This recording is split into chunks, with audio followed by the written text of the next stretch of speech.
Hi, I'm Hugh Joe, the creator of Simple Swim with Hugh, and in the next few minutes, I'm going to explain how to put to sleep the three nightmares that are crushing your dreams to swim, and how our students easily defeat these seemingly impossible to overcome obstacles. I'm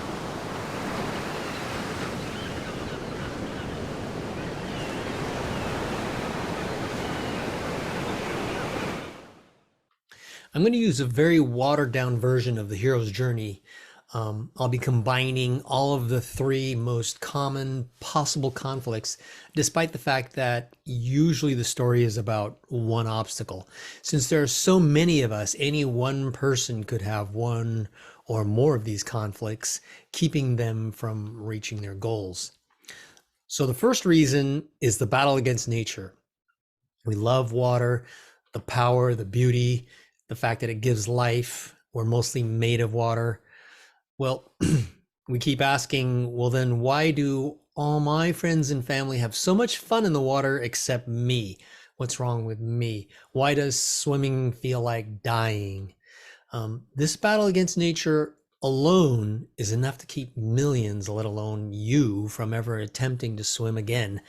It just feels like the world has it in for you, that water's just too big and too mysterious. The second obstacle the hero has to overcome is the battle against society.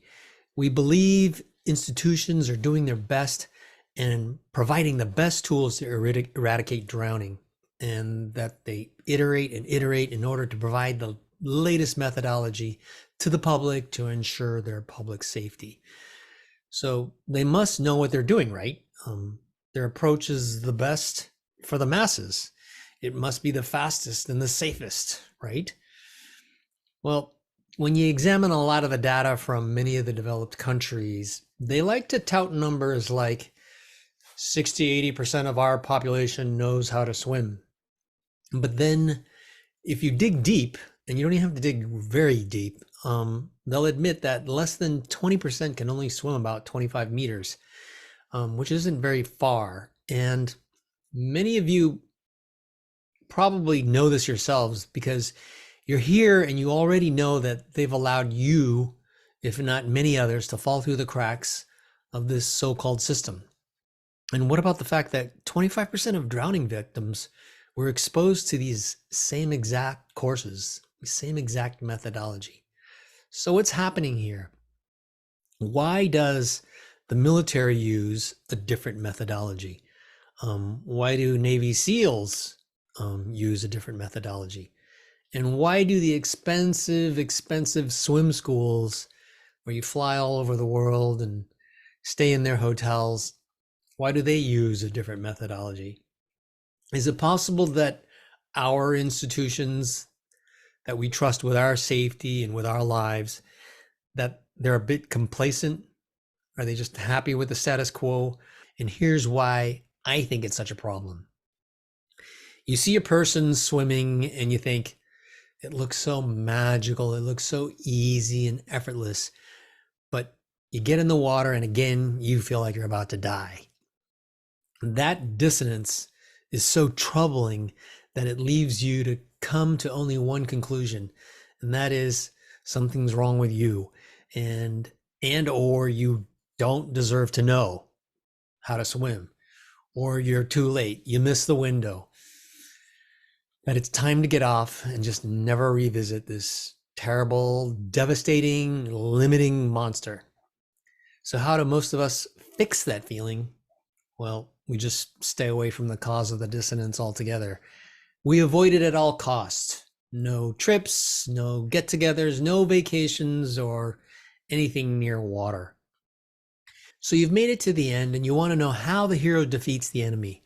Well, after spending thousands of dollars and countless hours testing and teaching, we've finally designed the ultimate swim system that crushes all three of these obstacles with a single blow.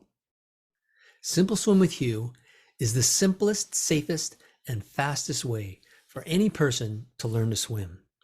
The foundation being three things: taking control, slowing down, and establishing your relationship to the surface where you get air. Since you will be able to get air without knowing any complicated strokes and have established your relationship to the surface, you'll feel safe and confident regardless of the depth of the body of water you're in, regardless of the depth. And since you need to expend almost no energy to do so, you'll discover independence in the water that will seem limitless, meaning that without any tools, you can remain in the water with no regard to where the bottom is, indefinitely, or at least until you get hungry or need to take a nap. So thanks for listening. Check out our other FAQs to help you get more clarity about how your understanding of the definition of swimming affects how easy or difficult it is to learn to swim. I'm your swim Sherpa. See you in the deep end.